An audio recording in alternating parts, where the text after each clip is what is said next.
राष्ट्रीय जनगणना 2027 के लिए केंद्र सरकार ने नोटिस जारी कर दिया है।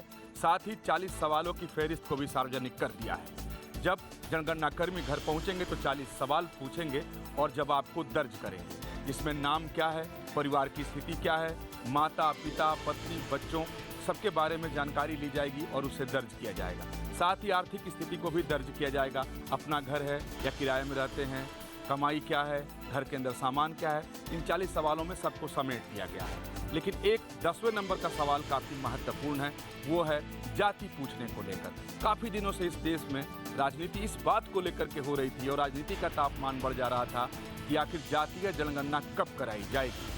तो जो नोटिस सरकार की तरफ से जारी किया गया है उसमें 10वें नंबर पर जाति से संबंधित सवाल को भी शामिल किया गया है।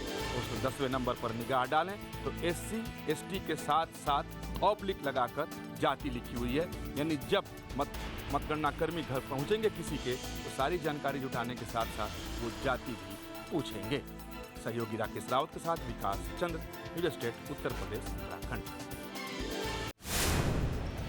वीर सावरकर मामले में नेता प्रतिपक्ष राहुल गांधी को बड़ी राहत मिली है और ये राहत तब मिली है जब ऐसे मामले में लगातार जिस तरह से समन की बात की जा रही थी उस पूरे समन को सुप्रीम कोर्ट ने निरस्त कर दिया और ये साफ तौर पे दलील दी गई कि जो कानूनी कार्रवाई थी उसको पूरी तरीके से खत्म किया जा रहा है। लेकिन ये मामला कब का था? ये मामला दरअसल 17 दिसंबर 2022 का था, जब महाराष्ट्र के एक अकोला में बाकायदा प्रेस कॉन्फ्रेंस के दौरान पर्चे बांटे गए और ये कहा गया कि जो वीर सावरकर हैं वो अंग्रेजों के नौकर हैं और उनको उसके लिए पेंशन मिलती है।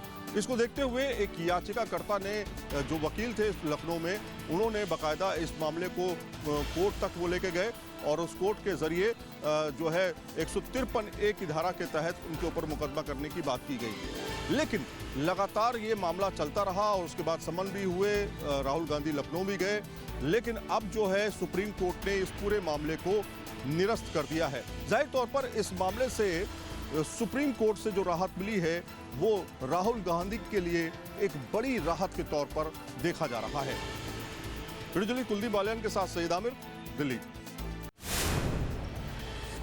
नीट पेपर लीक को लेकर हुए छात्र आंदोलन के बाद अब युवाओं में पैठ बढ़ाने के लिए बीजेपी ने नई रणनीति बनाई है। साथ ही युवा कौन, इसकी परिभाषा भी पार्टी ने अब बदल दी है।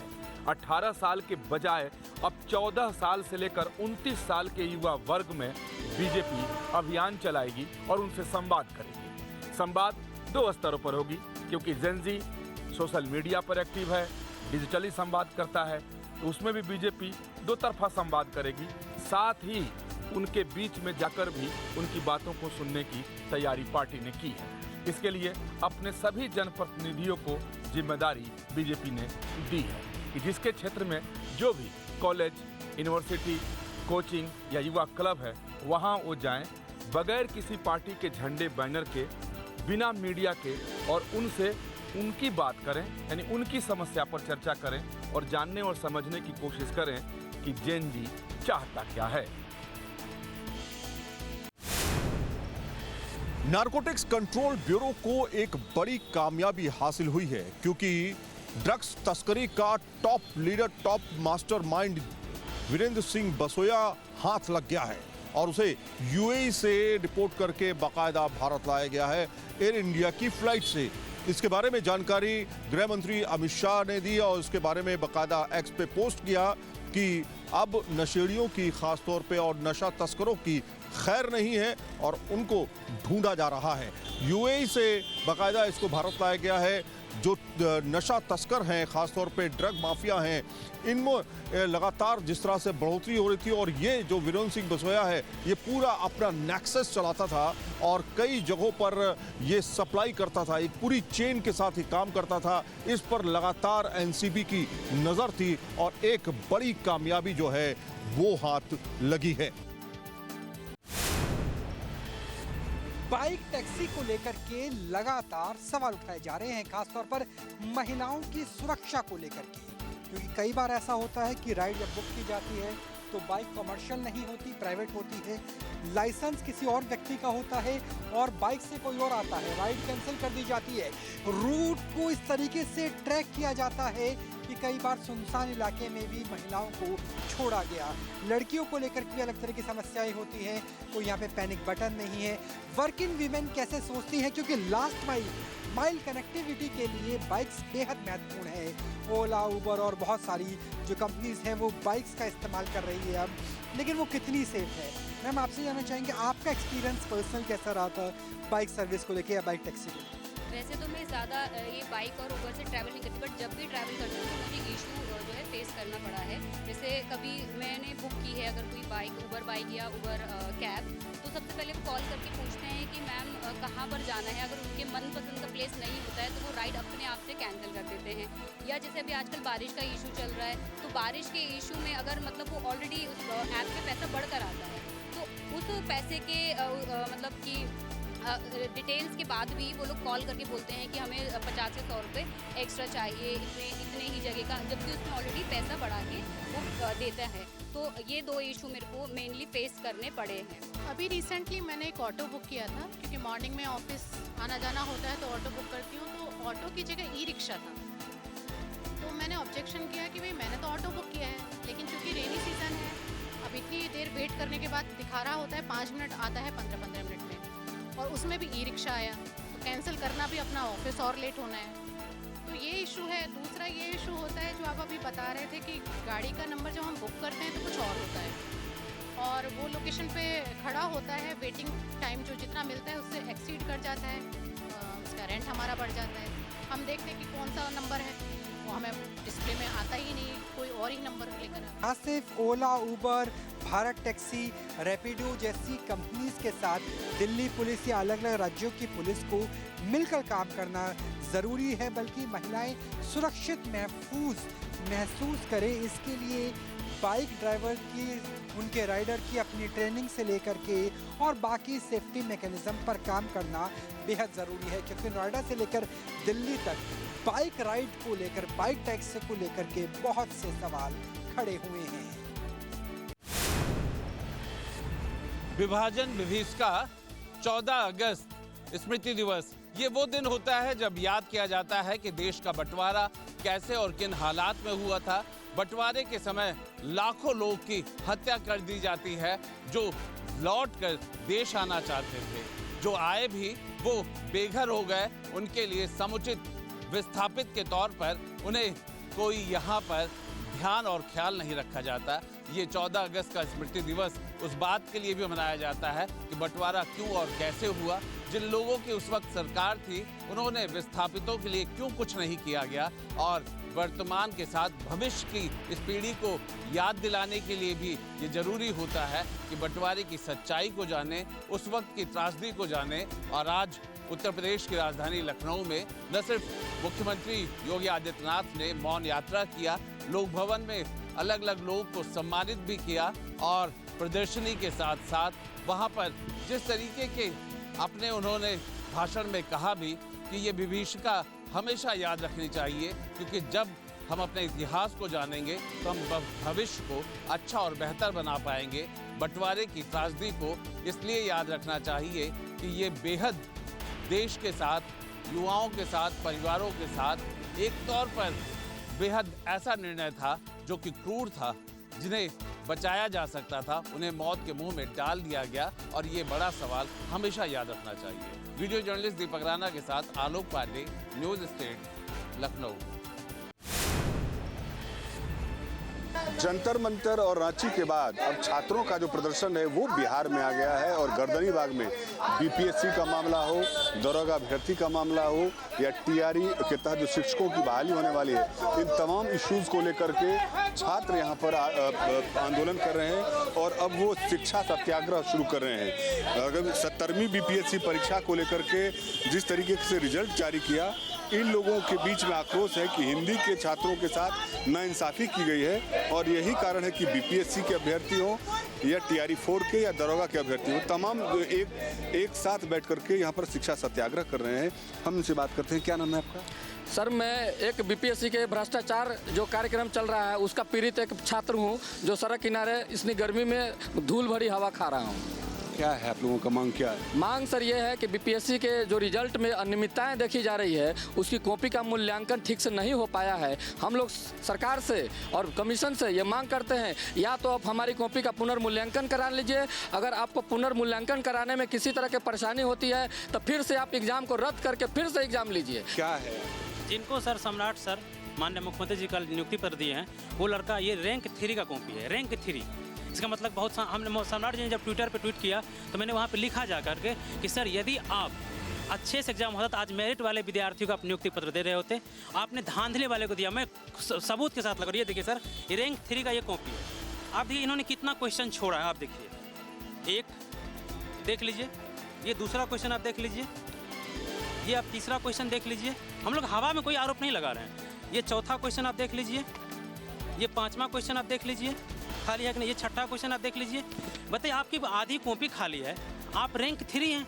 उसके बाद बीपीएससी से हम लोग जो आरटीआई लगाए थे, बीपीएससी आरटीआई में रिप्लाई क्या देती है, ये देखिए हम आपको दिखा रहे हैं कि बीपीएससी जो है किसी भी तरह का मॉडल उत्तर तैयार नहीं करता है। और जब मॉडल उत्तर आप तैयार नहीं करते, फिर आप कॉपी कैसे चेक करवाते हैं? वीडियो जर्नलिस्ट सत्येंद्र के साथ आदित्य झा, पटना। जयपुर के झोटवाड़ा इलाके में स्थित निजी स्कूल के अंदर जब छात्र ने वहां की कैंटीन में मिल रहा पैटीज खाया और उसके बाद अचानक उसकी तबीयत बिगड़ने लगी और कुछ ही देर में उसकी मौत हो गई। उसके बाद में वहां पर जो स्थानीय लोग थे उन्होंने जमकर प्रदर्शन किया, अभिभावक वहां पर पहुंचे और जब वहां के सीसीटीवी फुटेज खंगाले गए तब सामने आया कि जो छात्र पैटीज जिसने खाई थी, जब उसकी तबीयत बिगड़ने लगी तो काफ़ी देर तक उसको अस्पताल नहीं ले जाया गया था। इस तरह के आरोप लगे हैं क्योंकि सीसीटीवी फुटेज में भी ये दिखाई दे रहा है और उसके आधार पर ही मुकदमा दर्ज करवाया गया। तो पुलिस ने जो मैनेजमेंट है उनके लोगों को वहां से हिरासत में लिया है, पूछताछ की जा रही है क्योंकि इस पूरे मामले में ये निकलकर सामने आया कि मात्र 100 मीटर की दूरी पर ही वहां पर अस्पताल मौजूद था, लेकिन बच्चे को स्कूल से अस्पताल नहीं ले जाया गया। अगर तुरंत उपचार दिया जाता तो शायद हो सकता था बच्चे की जान बचाई जा सकती थी, लेकिन पैटीज खाने के बाद में उसकी तबीयत बिगड़ती चली गई। सीसीटीवी में दिखाई दिया कि काफ़ी देर तक वो बच्चा वहीं स्कूल के अंदर रहा और उसके बाद में उसको ले जाया गया, तब तक उसकी मौत हो चुकी थी। इसको लेकर के स्वास्थ्य विभाग ने भी वहाँ से जो कैंटीन है वहाँ से सैंपल इकट्ठे किए हैं, उनकी जाँच की जा रही है कि क्या उसकी साइड इफेक्ट की वजह से उस बच्चे की मौत हुई है। वीडियो जर्नलिस्ट राजू चौधरी के साथ मैं शरद पुरोहित, न्यूज़ जयपुर। एनालॉग पनीर, चीज और बटर को लेकर राज्य सरकार ने जिस तरीके से कड़े कदम उठाए हैं, उसके बाद फूड एंड ड्रग डिपार्टमेंट है वो हरकत में आया है। उसके साथ पुलिस ने कई जगह छापेमारी की है।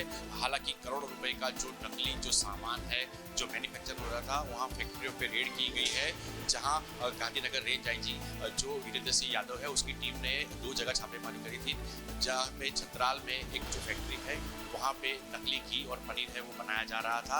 वही दूसरी दहगाम के गलूदड़ गांव में जो फैक्ट्री पे रेड करी गई थी, वहाँ पे 9000 किलो नकली घी पकड़ा गया था और उसके साथ 2000 किलो मावा पकड़ा गया था। हालांकि ये जो लोग हैं कुछ पैसों के मुनाफे की खातिर लोगों के स्वास्थ्य के साथ खिलवाड़ करते हैं, जिसको लेकर कड़ी कदम है वो उठाए जा रहे हैं। गुजरात में हर जगह छापेमारी चल रही है। इसमें जो नकली घी है वो कौन सा है और असली कौन सा है, कैसे पता चलेगा? 2 टाइप का घी है, एक असली घी और नकली घी।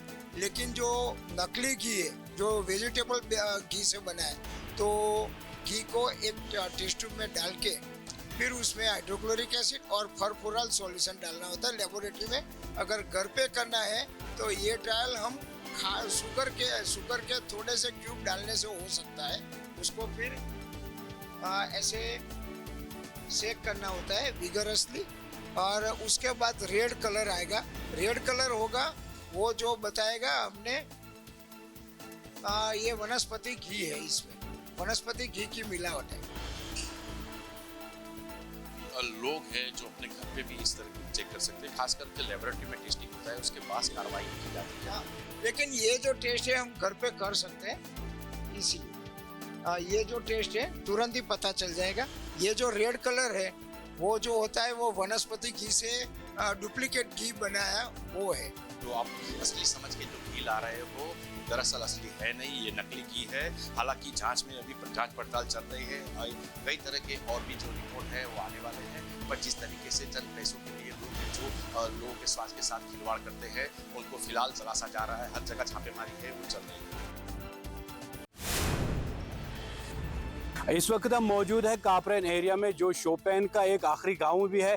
और यहाँ पर जो है बाद दोपहर के बाद यहाँ पर तेज़ हवाएं और जो है ओले बरसे। उसके बाद जो है यहाँ का फ्रूट इंडस्ट्री है जो है दिन ब दिन जो है ख़त्म होती जा रही है, क्योंकि हेल स्टार्म और तेज़ हवाओं ने यहाँ पर कई सारे घरों के छत उड़ा दिए। और यहाँ पर जो है आप देख सकते हो जो सेब है, कैमरामैन को कहेंगे हम कि वो दिखाए कि सेब अब तैयार हो चुके थे, अब उतारने का टाइम आने वाला था।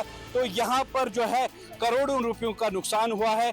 ये देखिए बड़े बड़े सेब, ये देखिए कितने बड़े सेब जो है जो हेल स्टार्म हुआ और तेज़ हवाओं का असर हम आपको दिखा रहे हैं कि किस तरह यहाँ पर नुकसान हुआ है। और इस नुकसान की भरपाई जो है ये चाहते हैं सरकार तक बात पहुँचे। और यहाँ की इकनॉमी जो है वो इसी पर निर्भर है। अगर इस इकनॉमी में कोई भी जो है अड़चन आती है तो यहाँ की जो इकनॉमी है वो बिल्कुल जो है वो टूट जाती है और यहाँ पर जो है लोग जो है परेशानी के शिकार होते हैं। आजादी के उत्सव की पूर्व संध्या, स्वतंत्रता दिवस में सुरक्षा की तैयारी न सिर्फ अभेद आसमान की है जिसमें एंटी ड्रोन सिस्टम से लेकर के और नो फ्लाइंग जोन है, बल्कि जमीन से लेकर के और पानी की भी सुरक्षा में मुस्तैद है। राजधानी दिल्ली को अभेद दुर्ग में कैसे बदला गया है, इस वक्त में लाल किले से 150 मीटर की दूरी पर हूँ। मेरे दोनों तरफ आपको आईटीबीपी के जवान, पैरामिलिट्री फोर्सेस के और दिल्ली पुलिस के जवान नजर आ जाएंगे। और ये पेट्रोलिंग हो रही है यमुना के तीरे तीरे, यानी यमुना नदी का वो किनारा जो आमतौर पर 200 मीटर दूर रहता है उस जगह से जहां पर वीवीआईपी गेस्ट होंगे, जहां पर प्रधानमंत्री होंगे। और ये 200 मीटर बहुत महत्वपूर्ण है, क्योंकि अगर हम आरपीजी की रेंज की बात करें, रॉकेट लॉन्चर की रेंज की बात करें, तो वो भी कुछ 100 मीटर तक सटीक रहती है। और यही वजह है कि यहाँ पर आप देख सकते हैं कि जो फिलहाल आपको यमुना का बैंक नज़र आ रहा है, इससे लगभग 100-150 मीटर की दूरी पर ही लाल किले की शुरुआत हो जाती है। और लाल किला का जो बैक साइड है तख्त हाउस वाला, वहाँ पर ये एरिया सबसे करीब पड़ता है। और देखिए यहाँ पर कैसे यमुना नदी के अंदर भी स्पीड बोट के जरिए सुरक्षा को चाक चौबंद रखने की कोशिश की जा रही है। आईटी और सिग्नेचर ब्रिज के बीच में लगातार दिल्ली पुलिस इसी तरीके से पैरामिलिट्री फोर्सेस के साथ गश्त पर है और ये गश्त कल तक जारी रहेगी, यानी जब तक लाल किले में संबोधन होगा तब तक इसी तरीके से गश्त की जाएगी। और दिल्ली पुलिस को इस बार पैरामिलिट्री फोर्सेस का भी साथ मिल रहा है, आईटीबीपी के हिमवीर भी साथ में हैं। और ये हिमवीर जो चीन के बॉर्डर से लेकर के और दिल्ली की नदी की सुरक्षा व्यवस्था को भी अब संभालते हुए नजर आ रहे हैं। मेरी मौजूदगी जम्मू कश्मीर में आपको बता दूं कि एक तरफ जिस तरीके से टारगेट किलिंग देखने को मिल रहे हैं, दूसरी तरफ यहाँ पे 15 अगस्त की तैयारी जोरों शोरों से हो रही है। लेकिन ये आप विजुअल देख सकते हो जम्मू श्रीनगर नेशनल हाईवे के है, जहाँ पे जम्मू कश्मीर पुलिस और सीआरपीएफ के जवान यहाँ पे लगे हुए हैं। हर किसी व्यक्ति को यहाँ पे बाकायदा तौर पर चेक किया जा रहा है, उनके गाड़ियों को चेक किया जा रहा है, जिनको श्रीनगर जाना है या श्रीनगर से जिनको जम्मू जाना है। लेकिन विजुअल्स में आप देख सकते हो किस तरीके से बाकायदा तौर पर इनके गाड़ियों और इनके डॉक्यूमेंट्स यहाँ पे चेक किए जा रहे हैं, क्योंकि अगर देखा जाएगा कि पहले ही जम्मू कश्मीर को हाई अलर्ट पे रखा गया है। जिस तरीके से ऑलरेडी जो कश्मीरी पंडित को एक खत मिला था कि जिसमें नाम और कॉन्टैक्ट बाकायदा तौर पर उस लेटर में लिखा गया था, जिनको खत मिली थी, उसके बाद पूरी तरीके से जम्मू कश्मीर को हाई अलर्ट पे रखा गया है।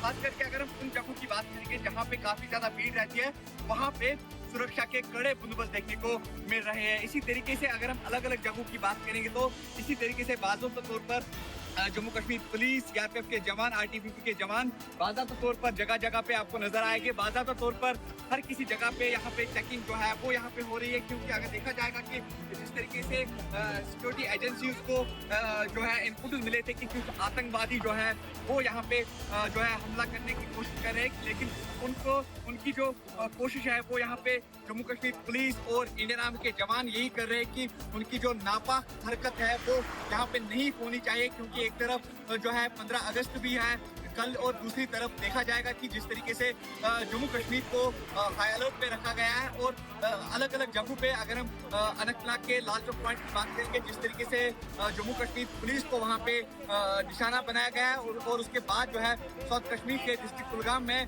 जो वो नॉन लोकल लेबर्स है उनको निशाना बनाया गया है। तो उसके बाद सुरक्षा एजेंसी जो है हाई अलर्ट पे नजर आ रही है और जगह जगह पे कड़े सुरक्षा के बंदोबस्त देखने को मिल रहे हैं।